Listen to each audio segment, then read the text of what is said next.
Okay, everyone, welcome back. Today we're going to be talking about atoms still and the building blocks of matter, but we're now moving into the second part of it where we're going to be discussing isotopes and how to find the average atomic mass. I do want to remind you guys to please make sure you did this section already. We are going to be talking about all these dead guys up here, and there are a few quiz/test questions on this stuff right here, so please look them up and know the definition, know this dude's theory, super important, know how it's different from today's modern atomic theory. If you have any questions, please ask me in class, but before you ask, read the section.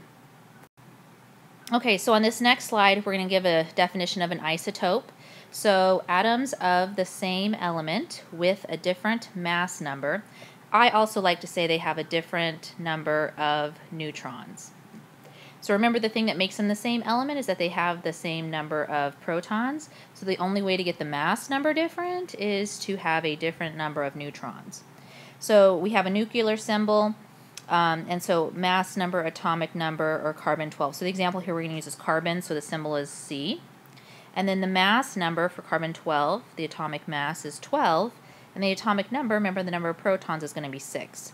So this number 6 I could easily get from the periodic table, but this number 12 here I got from this 12 down here. I know it's carbon-12 and not carbon-13 or 14 or something else. So I got the mass number from down here. Okay, here on this slide, we're going to take an isotope of chlorine, chlorine-37, and we're going to figure out the atomic number, the mass number, number of protons, number of electrons, number of neutrons. So the way that I'm going to figure out the atomic number is I'm going to look at the periodic table, and remember the bolded number is the atomic number, so this is easy. So this is 17 is our atomic number. The mass number is also easy in this case. Remember on the last slide I had said this number that they give here at the end is the mass number, so the mass number is 37. And then the number of protons should hopefully also be pretty easy. Remember, the atomic number tells you the number of protons. So in this case, it's 17. I don't see anything up here at the top. I hope you can see this. There's no plus or minus sign, so I know that the atom is neutrally charged. So in this case, our number of protons will equal our number of electrons. So this is going to be 17. And last, this one is the tricky one down here, figuring out the number of neutrons. Remember, we're going to take the mass number, which is 37. We're going to minus the atomic number, or the number of protons, which is 17. We just do a little math here. 37 minus 17 equals 20. So we know that we have 20 neutrons. So here's our answer. Let's just confirm it on the next slide. Yippee, it looks like our numbers match up. We said our atomic number was 17, our mass number was 37, and we got that again from this number here. Our number of protons was 17 because these are equal. 17 electrons because it's an electrically neutral atom, and then we found the number of neutrons, which we said were 20, by going 37 minus 17. Now over here in this big orange box, we need to go ahead and write our symbol for this. So chlorine has a symbol of Cl. Then you always write the mass number on top, and so in this case it's going to be 37. And then at the bottom you want to write the atomic number, which is 17. So there's our symbol for chlorine-37. So remember when we did that atom bubble map, one of the things that I told you to add later was that the units that we measure the atomic mass or the atomic weight in are considered AMUs. So on this slide we're going to discuss how we figured out these AMUs.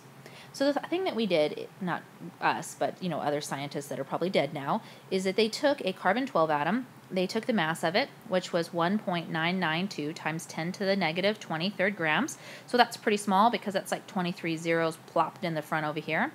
And basically what they did is they said, hey, we're going to make an AMU to be about 1/12 the mass of a carbon-12 atom. And you might be like wondering, well, why is it 1/12? Well, remember hydrogen. Hydrogen has an atomic mass of 1, and so it's kind of like 1/12. You have to go all the way back to hydrogen for this thing to work.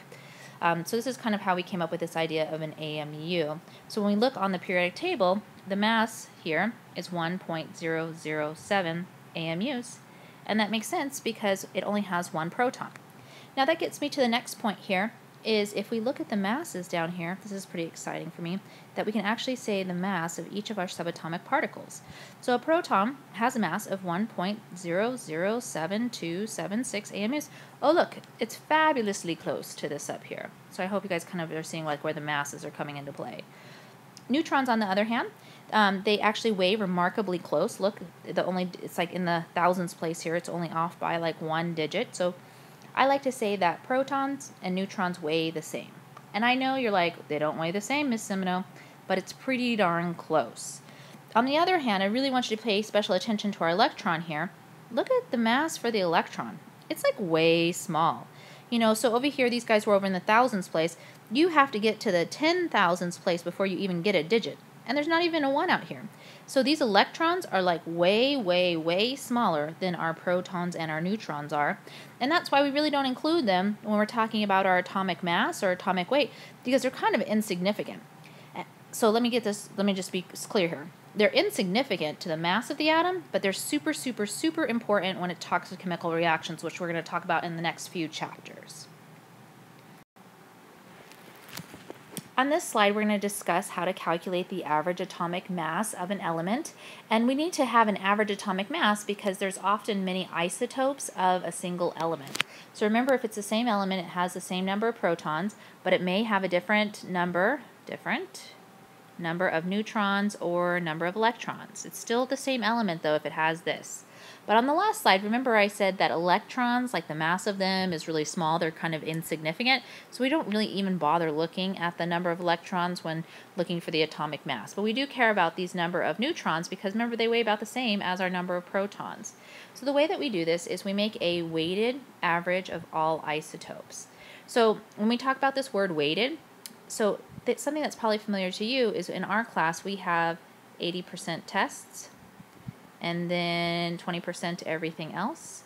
So if I was to ask you which one is weighted more, hopefully you would say tests are weighted more because they have a higher percent. So this term will come up later. We can find the same mass that is on the periodic table, and we try to round to 2 decimal places. So here's the generic formula for it. Basically, you want to take the percent, and I'm just going to say of isotope 1, times the mass of 1, plus the percent that naturally occurs of isotope 2 times the mass of 2. I might be running out of room. Okay. Then we want to make sure that we're dividing it by 100 because then this puts our percents into decimal form, which is another way to solve this.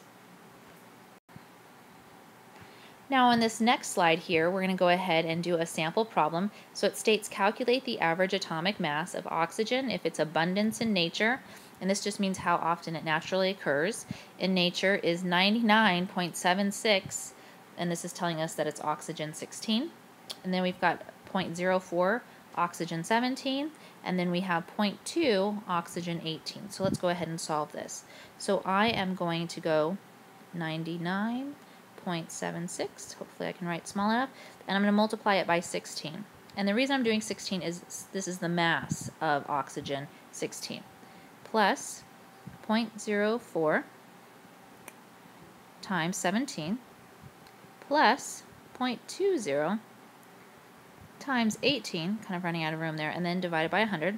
And then when I make my calculations, lo and behold, we should come up with about 16 AMUs. Now you're probably wondering, well, my periodic table says 15.99. Remember, we try to just round to 2 sig figs for these when we're just making our calculations to make your life simple. Here on this next slide, this is another way that you might find on a test or somebody might ask you to calculate the average atomic mass. So this one says find chlorine's average atomic mass if approximately 8 out of every 10 atoms are chlorine 35 and 2 are chlorine 37.